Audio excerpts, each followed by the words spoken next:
Há 5 minutos, o inferno de Pokrovsk devorava os russos. A ZSU conseguiu fazer o incrível. Putin amaldiçoou diretamente os quilins de Erdogan. O Orbán está preparando um golpe de Estado.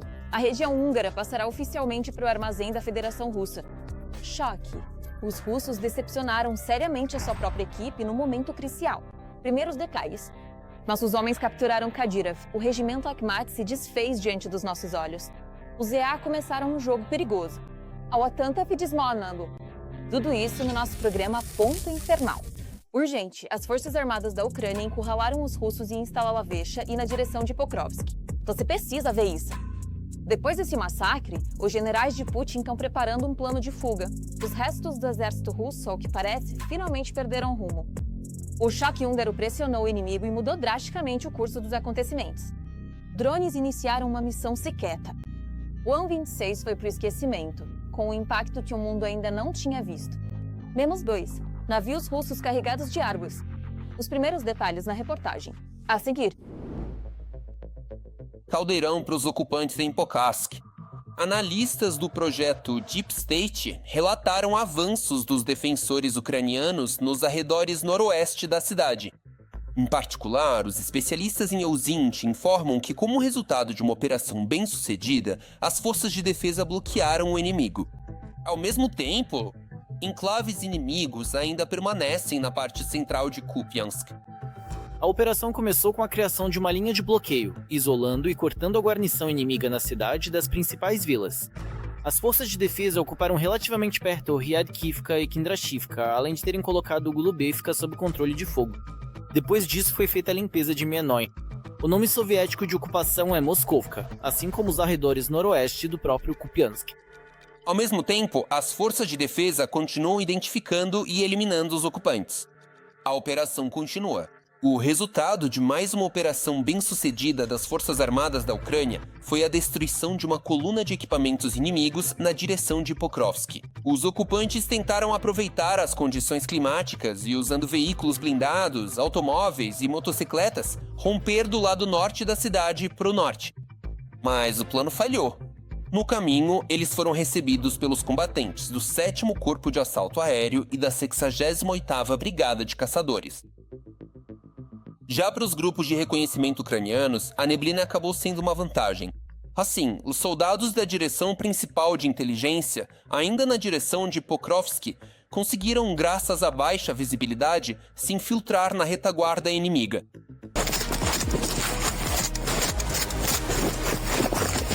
Durante uma incursão estratégica e bem-sucedida, o grupo de reconhecimento ucraniano, demonstrando grande perícia e eficácia, conseguiu não apenas localizar, mas também destruir completamente um importante posto de comando dos ocupantes. Esta ação teve um impacto significativo nas operações inimigas, desorganizando suas comunicações e coordenação no campo de batalha. Nos últimos dias, eles se destacaram na destruição das forças inimigas, incluindo as forças de sistemas não tripulados. Estes últimos estão batendo recordes incríveis. Em apenas 2 dias, seus pilotos de drones atingiram alvos. 2 batalhões de tropas inimigas.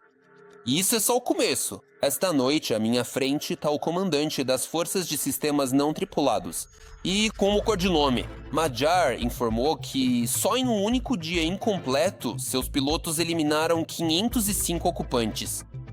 Além disso, eram paraquedistas da 76ª Divisão, que foram transferidos para o Donbass.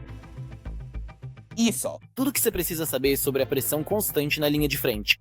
Tons Dobropilsk, Pokrovsk, Gulyai e Kudesk. A produção média de SBS na queda de folhas foi de 282. Robaca, 8.473 cópias, com duração de 30 dias. A produção média diária durante 11 dias em dezembro foi de 395 carcaças. Já são 4.325 tchutchko. A cada dia, os ocupantes perdem não só soldados, mas também equipamentos caros. Assim, nosso Estado-Maior confirmou a destruição de mais uma aeronave russa. No dia anterior, circularam notícias alarmantes vindas de Kasha, uma base na Crimeia temporariamente ocupada, onde um drone An-26 atacou um aeródromo russo. Os russos também relataram perdas no depósito de oficiais. Um drone atingiu um An-26 no solo. Há mortos e feridas.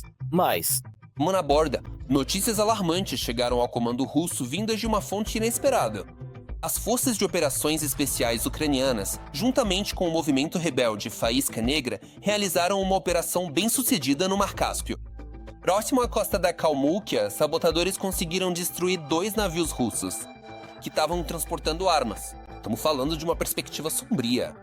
O compositor Rachmaninov e Askar Saridja, que estão sob sanções, estão sendo usados pela Rússia para fins militares. Erdogan explodiu em uma reação de emergência. Um anúncio inesperado sobre o fim da guerra. Nesse momento, o mundo está em suspense, aguardando. A convocação de Putin para uma reunião crítica para o Kremlin no Turcomenistão. O ditador estende a mão. Sinais duros diretamente de Ankara. Será que Putin está indo apagar o incêndio diplomático que ele mesmo provocou? E de que lado desta vez Erdogan vai pender? Sobre isso em instantes. Enquanto da capital sagrada tentam encontrar uma forma de alcançar um cessar-fogo entre a Ucrânia e a Rússia, em Ashgabat, capital do Turcomenistão, onde acontece o Fórum Internacional de Paz e Segurança, pode ocorrer um encontro capaz de mudar o equilíbrio de forças. Fala-se sobre uma possível conversa entre o presidente da Turquia, Recep Erdogan, e o ditador russo, Putin. Na era em que a incerteza, os conflitos e a vulnerabilidade aumentam drasticamente no mundo, é mais importante do que nunca assumir responsabilidade e fortalecer o diálogo internacional, a cooperação, a confiança e a paz. Baseando-nos em nossa história, geografia e herança civilizacional, fazemos todo o possível para afirmar os princípios do diálogo e da convivência pacífica. Queremos apoiar relações de boa-fé e formar ao nosso redor um cinturão de estabilidade e segurança. Desejamos sinceramente, acima de tudo, o fim da guerra entre nossos vizinhos do norte, Rússia e Ucrânia, com os quais temos laços profundos, históricos e de respeito mútuo. A Turquia está pronta para dar apoio real a qualquer iniciativa diplomática voltada para o cessar-fogo e o estabelecimento da paz, inclusive ao processo de Istambul. No entanto, segundo as previsões dos especialistas, não se deve esperar grandes avanços. Nas decisões cruciais, importantes e estratégicas que são tomadas e implementadas para o futuro.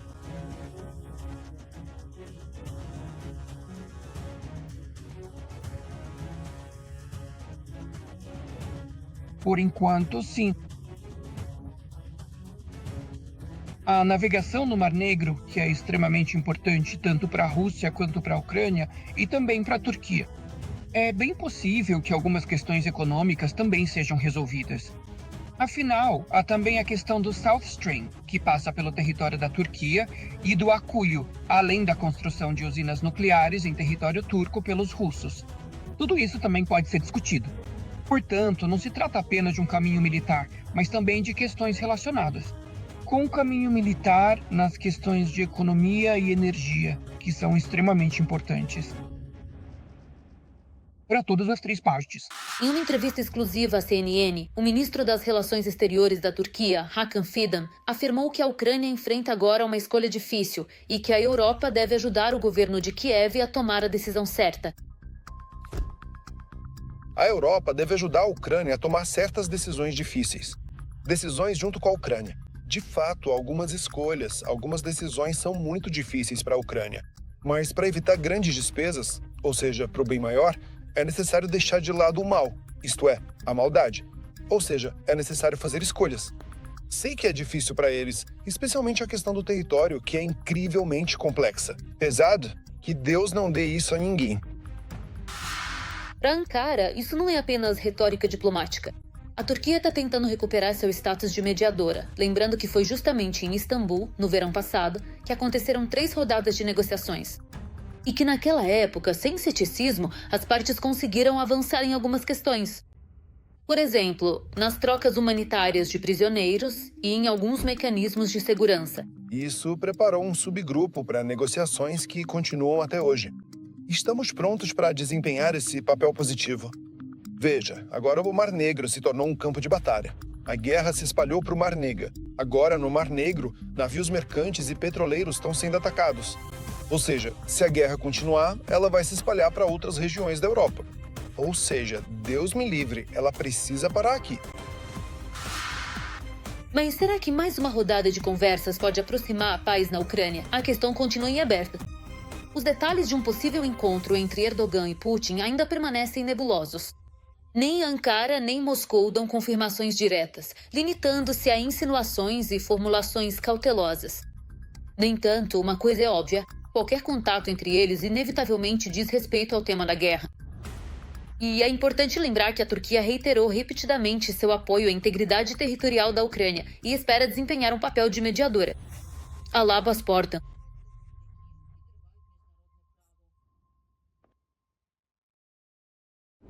Choque. Orbán está preparando um golpe de Estado. O plano de Putin vazou diretamente para Budapeste. O ditador tem onça. Meu melhor amigo está se preparando para se tornar presidente. Algo terrível está prestes a acontecer. Akin e Nazarevich. O Orbán poderia pegar o golpista e perder tudo. Um golpe do qual o político escandaloso talvez não consiga escapar. Ou será que vai conseguir passar espremido? Moscou-Budapeste? E o que isso poderia significar para a Europa? Isso já está na história há alguns segundos. Operação Poder Perno. 15 anos no cargo de primeiro-ministro. E isso ainda é pouco. Nossas vitórias nas eleições são tão grandes que podem ser vistas até da Lua. E de Bruxelas, então, nem se fala. Na Hungria está sendo preparado um movimento político que cada vez mais lembra o cenário russo. Viktor Orbán é candidato ao papel de outro Putin no meio da União Europeia. Aqui é uma coisa muito... Na minha opinião, é uma questão delicada. Não dá para dizer que Orbán não pode ser totalmente pró-Rússia. Ele tem que ser pró-Hungria. E, na verdade, não é por acaso que a popularidade dele está caindo. Porque hoje ele é pró-Rússia demais. E, nesse sentido, quando Orbán cair completamente sob a influência de Moscou, isso pode ainda mais impulsionar a onda de protestos dentro do país. O ponto principal são as eleições parlamentares de 2026. O partido de Orbán pode, pela primeira vez em muitos anos, perder. E aí surge o plano de mudar a Constituição e conseguir o cargo de presidente. No fundo, motivação 1. É o desejo de se manter no poder o máximo possível. Do quê? Para roubar o máximo de dinheiro possível.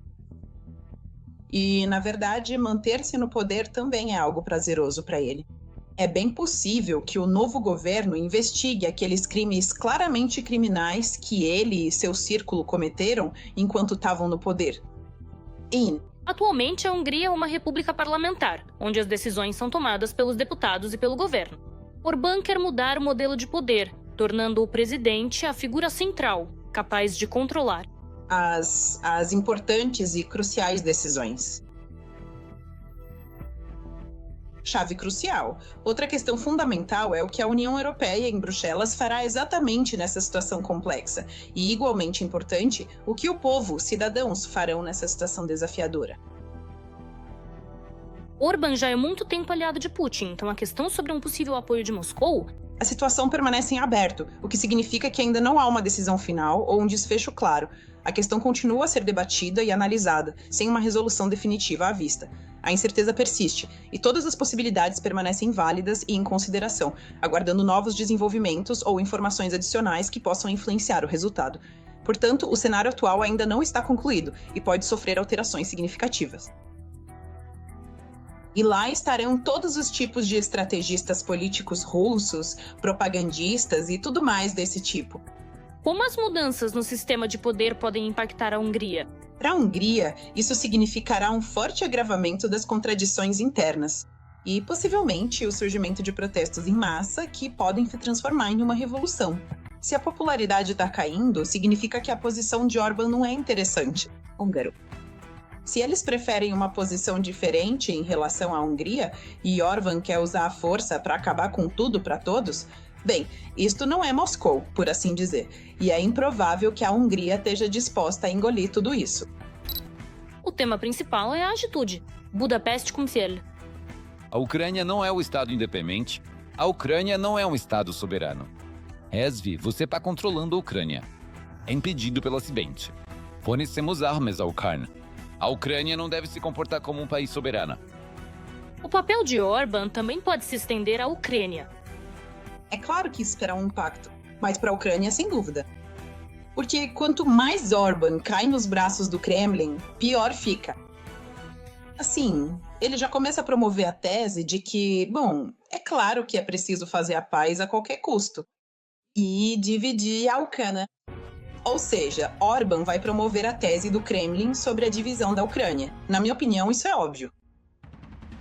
Orbán não está levantando o tema da ampliação do papel do presidente pela primeira vez. Durante os seus anos no poder, ele já mudou as regras eleitorais. As regras. E no dia 10 de dezembro, o parlamento aprovou emendas que aceleram o afastamento do presidente. Mas, ao mesmo tempo, o representante oficial de Orbán chamou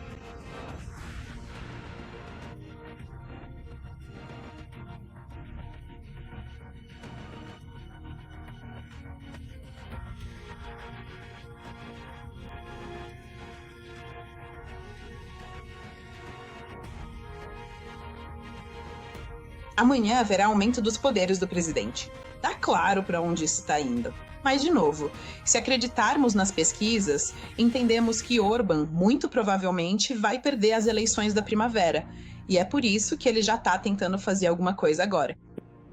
Os russos, mais uma vez, ultrapassaram todos os limites e agora estão vendendo esperança. Para as famílias dos soldados desaparecidos, mostram fotos borradas e, por dinheiro, ressuscitam qualquer um. O comércio está a todo vapor, mas, na verdade, ninguém se importa. O governo russo fecha os olhos e finge que está tudo bem.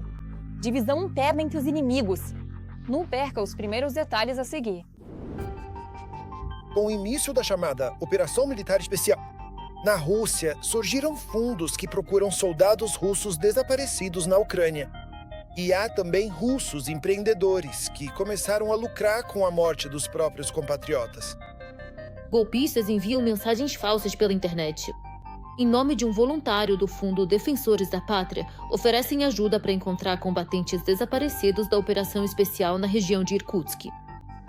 Estelionatários oferecem em massa ajuda para encontrar soldados desaparecidos da Operação Especial. Os golpistas criam projetos falsos de busca por soldados russos. Eles arrancam grandes quantias de parentes arrasados pela dor. Desconhecidos entram em contato diretamente com os parentes dos desaparecidos, se passando por membros de grupos de busca. Eles pegam os contatos de vários chats e comunidades. Frequentemente convidam para os seus canais ou grupos falsos. Na internet podem haver respostas nesses canais, mas claro, são todas falsas. Neles são publicadas respostas falsas para criar uma aparência de confiança. O principal é que pedem dinheiro para busca, para viagem e para o trabalho dos especialistas. Esses já são esquemas conhecidos há muito tempo. Não é tão novo. Especialistas independentes ganham dinheiro com famílias de pessoas desaparecidas ou mortas, supostamente confirmando, mediante pagamento, que o marido, filho ou irmão delas ainda está vivo. Pela mão, por uma orelha, pelo rosto totalmente coberto, pela unha. Por uma certa quantia, os peritos vão confirmar para você que aquele é o seu combatente em cativeiro. Mesmo em um africano ou asiático, eles vão encontrar 99% de coincidência com um soldado russo de olhos azuis. Isso não é apenas falta de profissionalismo ou um erro técnico. Isso é fraude deliberada. Quando a olho nu dá para ver que na foto e no vídeo é outra pessoa. Sobre o novo esquema dos pseudo-especialistas, escreve a blogueira Zé Anastasia Kashevarova. Ela afirma que o reconhecimento é feito por fotos de má qualidade. Por uma boa quantia, os peritos confirmam que tal ou tal russo está em cativeiro. A blogueira afirma que isso é porno golpe. Essas pseudoperícias são realizadas no Instituto de Pesquisa Científica de Perícia Forense Stels, em Chelyabinsk. E, pelo que parece, pelos rendimentos, os peritos lá têm trabalhado ultimamente 24 horas por dia, 7 dias por semana. O preço da opinião de um perito sobre se o soldado desaparecido na foto ou no vídeo se parece com o prisioneiro. Nada menos que 30 mil hryvnias. Na maioria das vezes, o dinheiro é transferido para a conta da ONU. Mas também é caso de transferências para pessoas físicas via número de telefone. A produção dobrou em 2024 em comparação com 2023. Se compararmos com 2022, os resultados são ainda mais impressionantes. Em 2022, a ANO faturou 144 mil hryvnias e em 2024 já são mais de 8 milhões. Ainda não há dados disponíveis publicamente para 2025. Houve até casos em que a família enviava fotos dos soldados da troca, entre os quais definitivamente não era o parente deles, mas a perícia confirmava em 99% que o soldado deveria estar lá. No final das contas, uns russos estão lucrando bem em cima do dinheiro de outros. As famílias ficam por muito tempo certas de que o seu soldado está em cativeiro. E não acreditam no contrário, sabendo que não há nenhuma prova do cativeiro além dessa pseudoperícia. Os parentes estão sempre pressionando os escritórios de alistamento militar e as unidades militares com exigências que reconheçam oficialmente os prisioneiros de Bera. Infelizmente, ninguém pensa que esse esquema fraudulento não teria surgido se os russos não tivessem assinando contratos em massa com o Ministério da Defesa da Rússia e indo lutar na Ucrânia. Isso aconteceu, os nossos encurralaram o próprio Kadyrov pelo colarinho do pescoço do Dondon. O poderio militar da Federação Russa, o poder de Snoreman. A resposta dos nossos foi doia. Os ataques das Forças Armadas da Ucrânia atingiram o coração dos homens de Kadyrov. Começou aquilo que a cúpula do Kremlin temia. Não há caminho de volta. Como isso foi possível e quais surpresas aguardam? Estão prestes a chegar aos combatentes de Akhmat e ao seu líder. Não perca, isso já vem aí. O escritório do procurador-geral encaminhou oficialmente ao tribunal o caso contra o chefe da Chechênia, Ramzan Kadyrov. A formulação das acusações soa grandiosa. Organização da invasão, liderança de formações armadas ilegais, apoio à guerra de agressão, tortura, tratamento cruel de prisioneiros. A lista é longa e, de certa forma, reveladora. Povo da Ucrânia, para onde vocês estão olhando? Saiam e digam a sua palavra. Segundo a investigação, as formações subordinadas a Kadyrov pertencem às unidades da Guarda Nacional. Os chamados akhmatistas participaram ativamente nos ataques às cidades ucranianas e na repressão à resistência da população civil. Os promotores ucranianos apontam que se trata de violações sistemáticas das leis e costumes da guerra. Ao mesmo tempo, não se trata apenas de combates, mas também do famoso cartão de visita das unidades chechenas. Vídeos sobre heroísmo, previamente editados. De onde vocês são? Somos da Chechênia. Nós amamos vocês. Estamos esperando por vocês. Obrigado. Nós amamos vocês. Estamos esperando por vocês. Um ponto separado, no caso, é que Kadyrov deu ordens aos seus subordinados que contradizem todas as normas do direito humanitário internacional, incluindo a instrução de não fazer prisioneiros após o ataque da aviação ao alvo em Gudermes. A investigação também reuniu provas do uso de prisioneiros de guerra ucranianos como escudo humano. E isso já soa como coerção, uma acusação criminal específica. No entanto, se no campo jurídico Kadyrov tenta se manter em silêncio, no campo da informação é o contrário. O Telegram dele há muito tempo se transformou em um fluxo de agressão, onde guerras, ameaças e maldições se sucedem. Uma após a outra, incessantemente. Não devemos, de forma alguma, chorar quando somos tão necessários para nossa amada família. Quando somos verdadeiramente essenciais para a família que tanto nos ama. O Estado, o governo, precisa. O presidente, o líder, precisa. Então guarde cuidadosamente suas fraquezas pessoais para si mesmo. Hoje, uma pessoa de profunda fé, que se ama verdadeiramente, que se respeita profundamente, não vai ficar simplesmente sentada em casa esperando. Ele mesmo vai encontrar uma arma poderosa. Ele mesmo vai encontrar tudo o que for absolutamente necessário e vai lutar bravamente contra esses impuros, contra esse satanismo maligno e perverso. Enquanto isso, a guerra chegou até a Chechênia.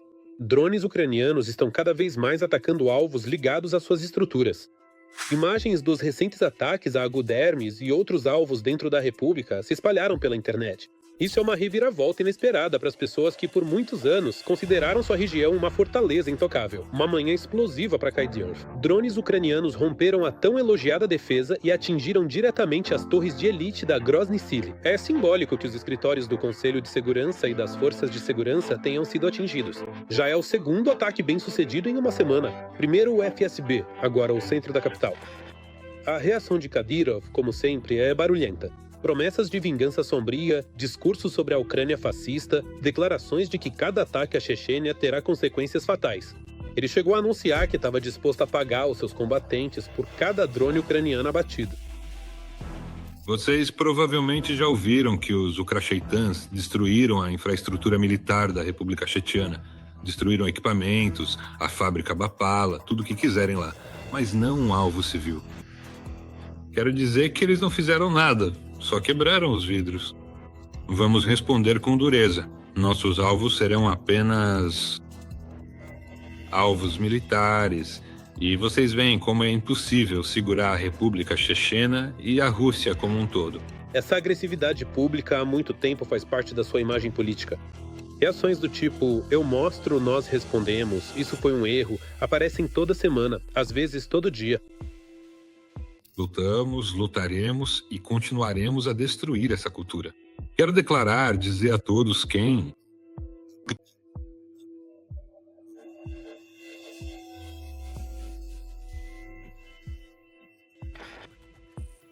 Isso ocorre em meio a discussões constantes sobre a saúde de Kadyrov. A internet está repleta de rumores sobre sua blazer. Alguém fala sobre um diagnóstico difícil, alguém sobre graves exacerbações, alguém sobre a rapidez com que sua aparência está se deteriorando.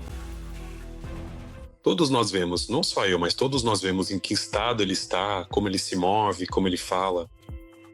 Fica claro que ele não tem só problemas no pâncreas, tem uma porção enorme de problemas, porque nos últimos vídeos ele parece literalmente um zumbi. Mas não importa como o próprio Kadyrov pareça ou como sejam seus vídeos, o tribunal vai lidar com os crimes de guerra. E com aqueles que os ordenaram, apoiaram, filmaram e postaram nas redes sociais com música. Sensação. Saiu uma decisão sobre a OTAN envolvendo Trump. Os EUA estão saindo da aliança.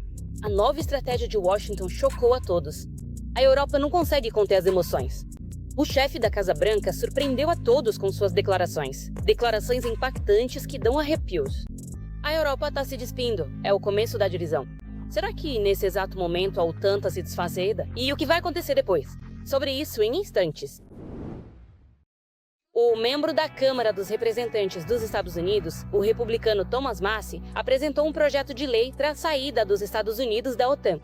Isso ficou conhecido a partir do texto do projeto de lei que Massie publicou na rede social X. A OTAN é um resquício da Guerra Fria. Os Estados Unidos devem sair da OTAN e usar esse dinheiro para proteger o nosso país, e não países socialistas. Hoje apresentei o projeto de lei HR-65. No seu projeto de lei, Massie afirmou que a OTAN foi criada para se opor à União Soviética, que se desintegrou há mais de 30 anos. Naquela época, o envolvimento dos EUA custou trilhões de dólares aos contribuintes, e ainda hoje acarreta o risco de envolvimento dos EUA em guerras estrangeiras. Este projeto de lei obriga o presidente dos Estados Unidos, Donald Trump, a notificar oficialmente a OTAN sobre a saída não mais do que 30 dias após a entrada em vigor da lei.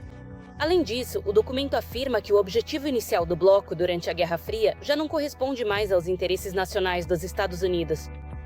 O projeto de lei estabelece que os membros europeus da OTAN possuem potencial econômico e militar suficiente para garantir sua própria defesa, e impede o uso de recursos dos contribuintes americanos para financiar os orçamentos conjuntos da organização.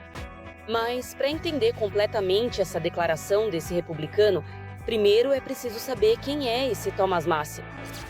Esse congressista é um congressista peculiar, pertencente a um grupo representativo do Partido Republicano que é associado ao movimento MAGA. Ele é um isolacionista, defende a minimização da intervenção do Estado na vida das pessoas. E, de modo geral, defende que os Estados Unidos minimizem sua participação em qualquer política externa. O cientista político Petro Olishuk está convencido de que não se pode dizer que essa opinião e uma declaração tão ousada possam ser consideradas mainstream nos Estados Unidos. No entanto, no contexto da apresentação pelo governo dos Estados Unidos de uma nova versão da estratégia de política externa dos Estados Unidos, que gerou discussões acaloradas não só nos Estados Unidos, mas também no mundo todo, provavelmente ele está tentando de alguma forma aproveitar essa tendência para implementar sua própria visão do futuro dos Estados Unidos. A agência Reuters, citando fontes, informa que na semana passada ocorreu em Washington uma reunião entre funcionários do Pentágono responsáveis pela política da OTAN e várias delegações europeias. Durante as negociações, Washington não anunciou planos de sair da aliança, mas quer que a Europa assuma a maior parte das capacidades convencionais de defesa da OTAN, desde a inteligência até os mísseis. O prazo estabelecido pelos americanos é o ano de 2027. Transferir esse fardo do UA para os membros europeus da Organização do Tratado do Atlântico Norte mudará radicalmente a forma como os Estados Unidos, um dos fundadores da Aliança do Pós-Guerra, colaboram com seus parceiros militares mais importantes. Além disso, de acordo com relatos da mídia, representantes do Pentágono estão presentes na reunião. Obrigado! Foi observado que Washington ainda não está satisfeito com as medidas que a Europa tomou para fortalecer suas capacidades de defesa após a invasão em larga escala da Ucrânia pela Rússia. A chegada de Trump e os sentimentos isolacionistas estão se intensificando. Os Estados Unidos declaram constantemente que não estão interessados em proteger a Europa de nenhuma forma, que a Europa deve se defender sozinha e que as prioridades deles são a região do Pacífico. A mídia escreve que autoridades americanas informaram seus colegas que se a Europa não cumprir as exigências até 2027, os Estados Unidos podem deixar de participar de alguns mecanismos de coordenação de defesa da OTAN.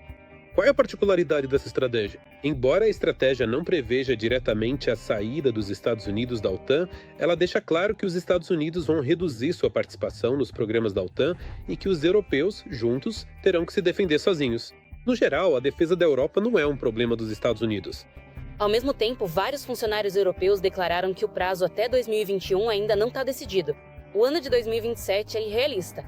Independentemente de como Washington avalia o progresso, a Europa precisa de mais do que dinheiro e vontade política para substituir certas capacidades dos Estados Unidos no curto prazo.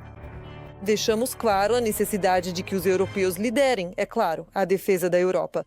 Nós buscamos trabalhar através dos mecanismos de coordenação da OTAN para fortalecer a aliança e garantir sua viabilidade a longo prazo, já que os aliados europeus estão assumindo cada vez mais a responsabilidade pela dissuasão e defesa convencionais na Europa. Mas, de qualquer forma, uma coisa é clara: há muitas questões acumuladas em relação à OTAN. E os próprios americanos deixaram claro que as coisas não serão mais como antes. Embora o Congresso ainda não esteja pronto para votar a saída dos Estados Unidos da OTAN, isso já indica uma tendência observada na política americana. Provavelmente, por enquanto, os Estados Unidos não vão sair da OTAN. Mas, por enquanto, a tendência é que a OTAN se torne uma estrutura cada vez mais ilusória. E surge a questão: será que os Estados Unidos realmente vão proteger seus aliados na OTAN? Por enquanto, no contexto das ações de Trump, tudo isso parece muito, muito estranho. Por hoje é só da minha parte. Eu sou Darina Rutkala e estive com vocês. Ainda mais notícias infernais no nosso próximo episódio. E, por enquanto, não se esqueça de se inscrever e deixar seu like. Até a próxima!